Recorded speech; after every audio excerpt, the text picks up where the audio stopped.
Hello दोस्तों, dictation start होगी 3 second बाद। स्टार्ट। अर्थव्यवस्था उत्पादन, वितरण और खपत की एक सामाजिक व्यवस्था है जो किसी देश या क्षेत्र विशेष में अर्थशास्त्र का गतिशील आईना भी होती है। इस शब्द की सबसे प्राचीन कसौटी कौटिल्य के अर्थशास्त्र में देख सकते हैं। इसी आर्थिक गतिशीलता को बनाए रखने के लिए सरकारें नए कदम भी उठाती हैं और नए आयामों की खोज में लगी रहती हैं। हालांकि विनिवेश और निजीकरण जैसे शब्द भारतीय शासन पद्धति में नए नहीं हैं, पर इन्हें नूतन तरीके से प्रसार देने का प्रयास जारी है। अर्थव्यवस्था के समक्ष उत्पन्न चुनौतियों को देखते हुए सरकार विनिवेश और निजीकरण को तेजी से आजमा रही है।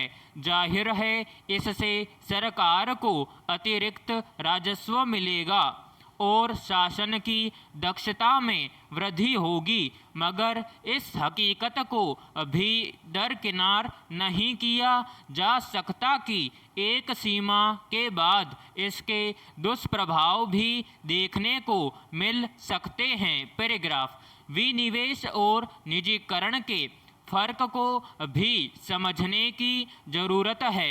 विनिवेश में सार्वजनिक क्षेत्र की कंपनी में सरकार कुछ हिस्सा बेचती है, लेकिन कंपनी पर नियंत्रण सरकार का ही रहता है, जबकि निजीकरण में बहुमत हिस्सेदारी निजी कंपनियों को दे दी जाती है और इस तरह से प्रबंधन निजी कंपनी के हाथों में चला जाता है।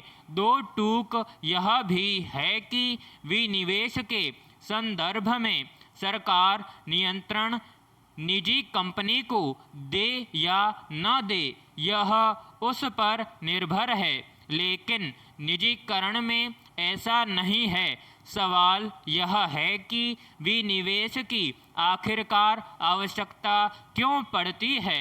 इसके पीछे बड़ा कारण कंपनी का अच्छा प्रदर्शन न करना है।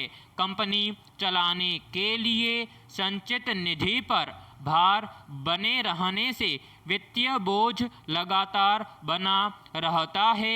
ऐसे में सरकार इससे पीछा छुड़ाना चाहती है। इससे न केवल सरकारी खजाने से पैसा निकलना बंद होता है, बल्कि उल्टे खजाना भरने का अवसर मिलता है। लेकिन 3 दशक की पड़ताल यह बताती है कि कुछ वित्त वर्ष को अपवाद स्वरूप छोड़ दें तो विनिवेश से उगाही का लक्ष्य कभी हासिल नहीं हो पाया।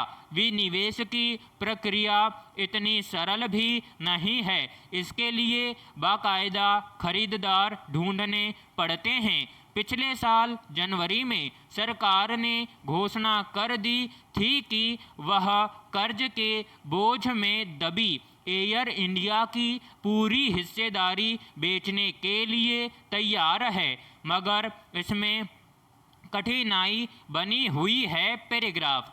निजीकरण को भी राजस्व जुटाने का बेहतर जरिया माना जाता है, मगर इसके बजाय यदि संरचनात्मक, प्रक्रियागत और व्यावहारिक सुधार पर बल दिया जाए तो नतीजे और बेहतर हो सकते हैं।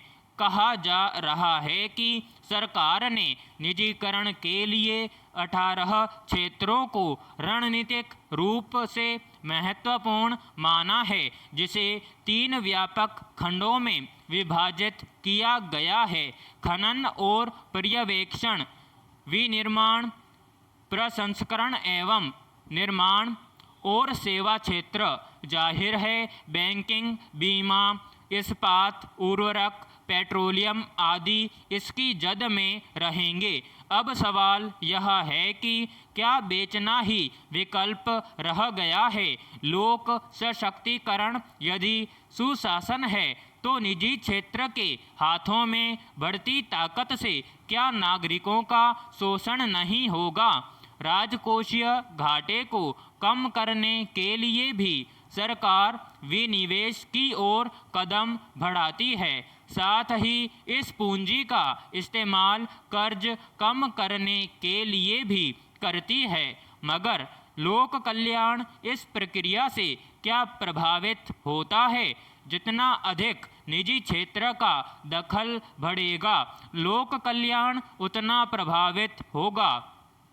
मुनाफे के बगैर निजी क्षेत्र काम नहीं कर सकते और घाटे में रहकर भी जनता के हित सुनिश्चित करना सरकार अपना धर्म समझती है। बैंकों का विलय हो या सरकारी कंपनियों का विनिवेश या फिर निजी के हाथ में कुछ का नियंत्रण देने जैसी बात हो, इनके फायदे और नुकसान दोनों हैं। पिछले साल मई में आत्मनिर्भर भारत की जो धारणा प्रकट हुई, उसका प्रभाव भी उपरोक्त बिंदुओं में देखा जा सकता है। 2021-22 के बजट में आत्मनिर्भर भारत के लिए सार्वजनिक क्षेत्र उद्यम नीति की घोषणा की गई थी। इसके तहत रणनीतिक क्षेत्र में PSU के जरिए सरकार की मौजूदगी बहुत कम हो जाएगी और गैर रणनीतिक क्षेत्रों में PSU का निजीकरण होगा या उन्हें बंद कर दिया जाएगा। संकेत साफ है, सब कुछ पैसे के लिए हो रहा है। जाहिर है पैसे से विकास होगा, लेकिन क्या विनिवेश और निजीकरण व्यापक रूप से कोई चुनौती तो नहीं खड़ी कर रहे हैं जिसका असर आने वाले दिनों पर पड़े?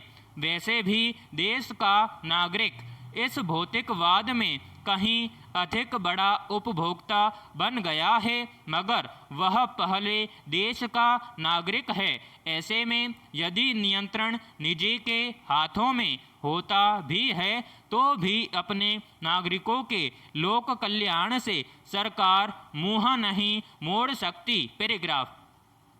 कई बार लगता है कि देश की जनता अव्यवस्था में रहने के लिए आदी हो चुकी है। कोई भी अव्यवस्था उनके मन के अंदर किसी किस्म के अतिरिक्त भाव पैदा नहीं करती है। लोग उसे जस का तस स्वीकार कर लेते हैं, उसके साथ जीने की आदत डाल लेते हैं। शायद इसीलिए कोई हैरान नहीं है या उद्वेलित नहीं है और न ही सोच रहा है कि इस समय देश में कैसी अव्यवस्था फैली हुई है। महामारी की एक और लहर चल रही है, उसके नाम पर इस देश के हुक्मरानों ने जनता को कैसे कैसे बेवकूफ़ बनाया, यह सर्वविदित है। 1 साल पहले जब कोरोना की दूसरी और तीसरी लहर के बारे में बताया जा रहा था, तो अब फिर इसे दूसरी लहर का नाम क्यों दिया जा रहा है? पिछले साल की तुलना में इस बार एक दिन में 1.25 लाख से 1.5 लाख मामले आ रहे हैं। मरने वालों की संख्या भी बढ़ रही है। आंकड़े भयावह दिख रहे हैं। पैराग्राफ। अब तक कोरोना के टीके काफ़ी संख्या में लगाए गए हैं, लेकिन यह लक्ष्य से कम है। ऊपर से कोरोना टीका को उत्सव की तरह मनाने की सलाह जनता को दी जा रही है। कुछ लोग दुखी जरूर हो रहे हैं कि अच्छा नहीं हो रहा है, लेकिन अधिकतर लोगों में न कोई शोर है और न ही बेचैनी। उनको लगता है उनका जीवन ऐसे ही चल रहा है जैसे कल चल रहा था। तो इस देश की जनता के लिए वर्तमान नेतृत्व ही सही है। हम एक विचित्र दौर में जी रहे हैं जिसमें जनता की चुनी हुई सरकार न बेरोजगारों की सुन रही है, न युवाओं की और न ही मजदूरों की। विराम समाप्त।